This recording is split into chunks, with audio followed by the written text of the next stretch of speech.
What's up sa inyo mga kabaro, no? At ang nakikita nyo ngayon ay ang aking magiging bahay. Yan po ang Sun Princess. At ito naman ang aking mga kasama sa trabaho. As you can see, kami po ay kumakain. Wala po yan sa barko.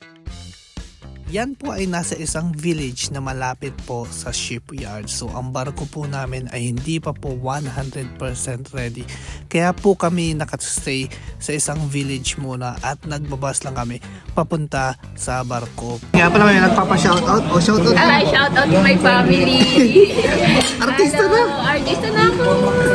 Love you mga... Okay naman po sila dito. Ayan, malusog. Malusog. Ayan, shout out sa family. Ayan, malusog naman po sila kumakain. Alam nyo guys, napakasaya palang experience ang makapag-open ng barko. Lalo na kung hindi pa siya talagang tapos. Kasi nga, napakadami naming oras para gumala. Unlike sa sampakas, isang barko na talagang nag-ooperate na. So pag sampa mo kasi, bakbaka na kaagad. Unlike dito, marami kaming oras. After namin mag-training, pwede kaming gumala, ma-enjoy ang lugar, makapag-grocery. Actually, first time namin na magluto-luto. So may pagkain naman sa village. Pero kaming mga Pinoy, tayong mga Pinoy, syempre, mahilig tayong magluto. So may mga konting baon pa naman kami, hindi naman siya ganong kamahalan. So bumibili kami ng mga raw foods like yung mga meat, and then lulutuin namin, magsisigang, and then konting inuman. So ang sayang experience nito, at saka team building din on the other hand. Dito guys, kailangan may guantes ka pagka hahawak ka ng mga prutas. Sinita kami. USPH dapat dito. Pare, paano mo siya malalaman yun? Yan siya. Okay. Thank you. Let's see. Wala sa bundok. Ganyan pala yan. 40. Ay, galing. Ang galing. Ayan na, nag-meeting na sila. Pag tinignan kayo sa Malaya, may meeting na Avance. Ano na? Ano ba yan? Okay na ba yan? Bakit ba yung whiskey and coke natin? Kung inaakala nyo puro ganito lang ang ginagawa namin, hindi ko lang pinapakita sa video, pero marami kaming ginagawa off-cam. Syempre, hindi ko pwedeng ipakita muna yung loob ng barko at kung anong mga trainings ang ginagawa namin. Pero to sum it up, syempre, pinay-prepare namin yung sarili namin sa barko, yung mga drinks na gagawin namin, at saka may mga bago kasi kaming mga cocktails na ginagawa ngayon. So, maraming bago. Sobrang daming bago. At ayan ang view namin pagpupunta kami ng barko. Gusto ko lang i-share to kasi napakaganda ng view na to. Napaka-foggy at sobrang lamig pala dito. Nasa -1 degrees lagi.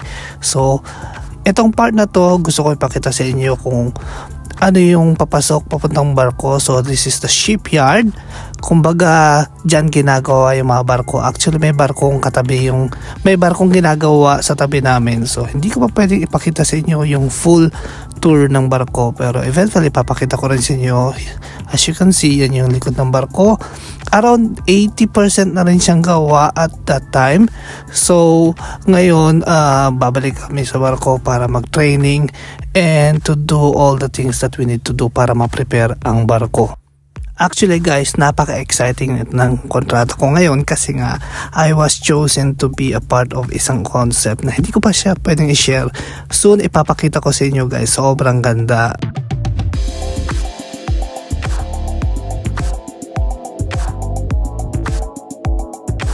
Wow, ang ganda ng lake na to, sunset. Naglakad kami guys. Nag-challenge kami na maglakad. Yan.